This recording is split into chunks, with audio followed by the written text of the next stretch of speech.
നമസ്കാരം. ഇടയ്ക്കിടയ്ക്ക് ഇങ്ങനെ ഹൈറിച്ചിൻ്റെ ഓരോ വാർത്തകൾ കേൾക്കുമ്പോഴെല്ലാം ഇങ്ങനെ ഓരോ വീഡിയോ ചെയ്യണം തോന്നും. പക്ഷേ ടൈമില്ലാത്തതുകൊണ്ട് പറ്റുന്നില്ല. അതാണ് പ്രശ്നം. ടൈം എന്ന് പറഞ്ഞു കഴിഞ്ഞാൽ എനിക്ക് വർക്കുള്ള സമയത്ത് ഫുൾ ടൈം എനിക്ക് വർക്ക് ചെയ്താലേ എൻ്റെ വർക്കുകളൊക്കെ തീരത്തുള്ളൂ. ആ ടൈപ്പ് വർക്കാണ്. രാത്രിയും രാവിലെയൊക്കെ പകലൊക്കെ ഇരുന്ന് വർക്ക് ചെയ്യും. പിന്നെ അതിൻ്റെ ഇടയ്ക്ക് ഇങ്ങനെ തോന്നും, പക്ഷേ കണ്ടന്റ് അങ്ങനെ ശരിയാണ്. ഞാൻ പ്രിപ്പയർഡ് ആയിട്ട് ചെയ്യുന്നതല്ലാത്തതുകൊണ്ട് ചിലപ്പോൾ ഞാൻ പറയുന്നത് അത് ഓവറായിട്ട് കാട് കയറി പറഞ്ഞൊക്കെ വിഷയമാവും. അപ്പോൾ അത് കട്ട് ചെയ്യും, ഒഴിവാക്കും. അങ്ങനെയാണ് ഇപ്പോൾ ഈ വീഡിയോ ചെയ്യുന്നതിന് കാരണം പല കാര്യങ്ങളുണ്ട് പറയാൻ. പല വിഷയങ്ങൾ ഇതിൻ്റെ ഇടയിൽ ഞാൻ ലാസ്റ്റ് വീഡിയോ ചെയ്തതിന് ശേഷം ഇന്നത്തെ ഈ ദിവസത്തിനുള്ളിൽ നടന്നിട്ടുണ്ടല്ലോ. അത് മൊത്തത്തിൽ ഞാൻ ചില കാര്യങ്ങൾ ബേസിക്കലി എൻ്റെ തോട്ടുകൾ നടന്ന സംഭവങ്ങളിൽ ഞാൻ പറയാം. ആദ്യം എനിക്ക് പറയാനുള്ളത് ചാനലുകാരുടെ വാർത്ത കണ്ടിട്ട് അതിനെക്കുറിച്ചാണ്. റിപ്പോർട്ടർ ചാനൽ ഏതോ 2 ചാനലിലാണെന്നാണ് തോന്നുന്നു വാർത്ത വന്നത്. റിപ്പോർട്ടർ ചാനൽ അതിലൊന്നാണ്, മറ്റേത് ഏതൊന്നും എനിക്ക് ഓർമ്മയില്ല. ഏതായാലും അതൊക്കെ പുറത്ത് വരും. എങ്ങനെ കൃത്യമായിട്ട്, അതായത് യാതൊരു പ്രശ്നം ഇപ്പോൾ ഓരോ ദിവസം ചില ദിവസങ്ങളിൽ എന്തെങ്കിലുമൊക്കെ അപ്ഡേറ്റുകൾ വരാറുണ്ട്, എന്തെങ്കിലും കാര്യം നടക്കാറുണ്ട് അതല്ലാതെ പെട്ടെന്ന് ഒരു ദിവസം 2 ചാനലിലും ഒരേപോലെ, പ്രത്യേകിച്ച് ഒരു വലിയ സംഭവം ഒന്നും നടക്കാത്തൊരു ദിവസം ഒരേപോലെ 2 ചാനലുകളും ഈ ചാനലുകളുടെ എല്ലാം, അതായത് പല ചാനലുകളുടെ എല്ലാം ഓഫീസ് ഒന്ന് തന്നെയാണോ, അല്ലെങ്കിൽ ഒരു സ്ഥലത്ത് നിന്ന് തന്നെയാണ് ഈ വാർത്ത ഇവരെ പല ആളുകളിലേക്ക് എത്തുന്നത്, അല്ലെങ്കിൽ ഇത് ഇവരുടെ ആവശ്യത്തിന്, അല്ലെങ്കിൽ ഏതെങ്കിലും ആള് ഇങ്ങനെ അവർക്ക് വേണ്ടി ഒരു വാർത്ത കൊടുത്തിട്ട് അതിന് കുറച്ച് കാശും കൂടെ കൊടുത്തിട്ട് ഈ വാർത്ത ഇന്ന് പറയൂ എന്നുള്ള രീതിയിൽ ഏതെങ്കിലും കസ്റ്റമേഴ്സ് കൊണ്ട് കൊടുക്കുന്ന വാർത്തയാണോ എന്ന് സംശയമുണ്ട്. കാരണം മെയിൻ കാര്യം എന്ന് വെച്ചാൽ ഇവർ ഈ വാർത്ത വായിക്കുന്നവർ വാർത്തയിൽ ഇവരെന്താ പറയുന്നതിനെ കുറിച്ച് ഇവർ യാതൊരുവിധ അന്വേഷണവും നടത്തുന്നില്ലെന്ന് കഴിഞ്ഞ ദിവസത്തെ ഹൈറിച്ചിനെ കുറിച്ചുള്ള വാർത്ത കണ്ടപ്പോൾ മനസ്സിലായി.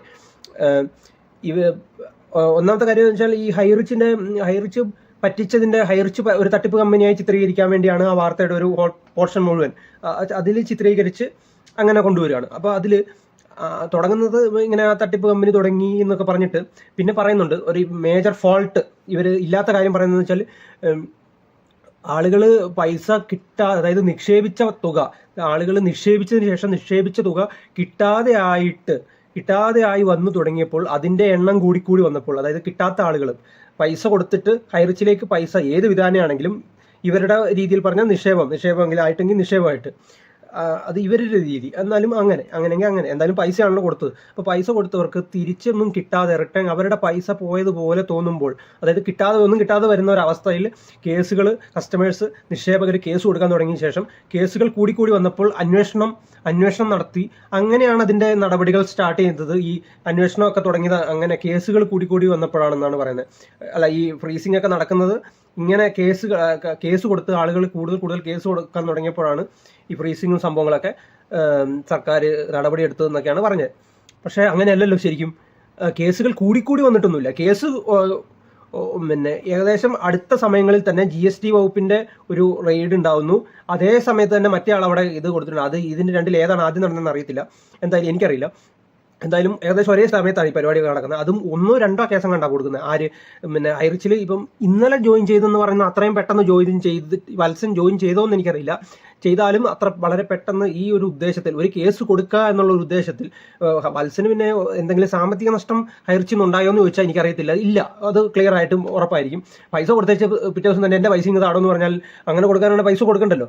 അങ്ങനെ കൊടുക്കാന്ന് ഹൈറിച്ചും പറഞ്ഞിട്ടില്ല. അങ്ങനെ അപ്പം കാശ് കിട്ടാത്തതിന്റെ പേരിൽ അല്ല കേസ്. അതും ഒരുപാട് കേസൊന്നുമില്ല, ഒരു കേസ് ഇയാൾ കൊടുത്ത കേസ്. അപ്പോൾ ഈ ചാനലുകാർ പറയുന്നത് ശരിക്കും ശുദ്ധ കള്ളത്തരമാണ്, തട്ടിപ്പാണ്. ഇവർ യഥാർത്ഥത്തിൽ കള്ളം പറഞ്ഞ് ഹൈറിച്ചിനെ ഒരു മോശം കമ്പനിയാക്കി ജനങ്ങളുടെ ഇടയിൽ എപ്പോഴും ഇങ്ങനെ ചിത്രീകരിച്ച് മുന്നോട്ട് നിർത്തിക്കൊണ്ടിരിക്കണം. അതിനുവേണ്ടി തന്നെയാണ് കള്ളം പറയുന്നത്. കള്ളമാണ് ഇതെന്ന് നമുക്ക് എല്ലാവർക്കും അറിയാം. അപ്പോൾ കള്ളം പറഞ്ഞ് ഒരു കമ്പനി തട്ടിപ്പ് കമ്പനിയാണെന്ന് എല്ലാവരും പറയുന്നു. അതിനുവേണ്ടി ഇവർ ഇപ്പൊ ഹൈറിച്ച് കമ്പനി തട്ടിപ്പാണെങ്കിൽ ഹൈറിച്ച് നടത്തിയ തട്ടിപ്പ് മാത്രം പറഞ്ഞാൽ പോലെ, ഹൈറിച്ച് പറഞ്ഞ് പൈസ മേടിച്ചു എന്നുള്ളത് ഇവർക്കൊരു തട്ടിപ്പാണെങ്കിൽ തട്ടിപ്പ് തന്നെ ആയിക്കോട്ടെ. പൈസ മേടിച്ചു എന്നുള്ളതല്ലാതെ പൈസ തിരിച്ചു കൊടുക്കാതിരുന്നിട്ടോ അല്ലെങ്കിൽ സാമ്പത്തിക നഷ്ടമുണ്ടായ ആളുകളുടെ പൈസ പോയിട്ട് ആരെങ്കിലും കേസ് കൊടുത്തോ ഒന്നും അല്ലല്ലോ. അങ്ങനെ ഒരു സംഗതി ഒന്നും ഇല്ല. അപ്പോൾ ഈ മാധ്യമ പ്രവർത്തകർ കമ്മീഷന് വേണ്ടി ഏജന്റുമാരെ പോലെ പ്രവർത്തിച്ച് ഓരോ കമ്പനികൾക്കെതിരെ കള്ളവാർത്ത കൊടുക്കുകയാണ്. ഇതൊരു ഒറിജിനൽ തട്ടിപ്പാണ്. ഇതിനെതിരെ ശരിക്ക് കേസ് കൊടുക്കേണ്ടതാണ് ഈ സംഭവം. കാരണം ഇത്രയും ആളുകൾ ഇതിൽ ഉള്ളപ്പോൾ, ഈ ഹൈറിച്ചിലെ ഭാഗമായി നിന്നിരുന്ന ആളുകൾ, സാധാരണക്കാർ അവരുടെ പൈസയ്ക്ക് വെയിറ്റ് ചെയ്തിരിക്കുന്ന സമയത്ത് ഈ കള്ളവാർത്ത കൊടുത്ത് ഒറിജിനൽ പിക്ചറിനെ മാറ്റിച്ച് ഇല്ലാത്ത കാര്യങ്ങൾ പറഞ്ഞുണ്ടാക്കുന്നത് ശരിക്ക് നിയമപരമായി കുറ്റമല്ലേ? അപ്പോൾ ഇവർക്കെതിരെ ശരിക്ക് വക്കീൽ നോട്ടീസ്, എൻ്റെ ഈ കാശൊക്കെ ഉണ്ടായിരുന്നെങ്കിൽ ഞാൻ കേസ് കൊടുത്തേനെ. ഇതിൻ്റെ പുറകെ നടക്കാനൊക്കെ കാശും പരിപാടിയൊക്കെ വേണമല്ലോ. അപ്പം ഹൈറിച്ച് മാനേജ്മെന്റ് എന്താണെന്ന് വെച്ചാൽ ചെയ്യട്ടെ.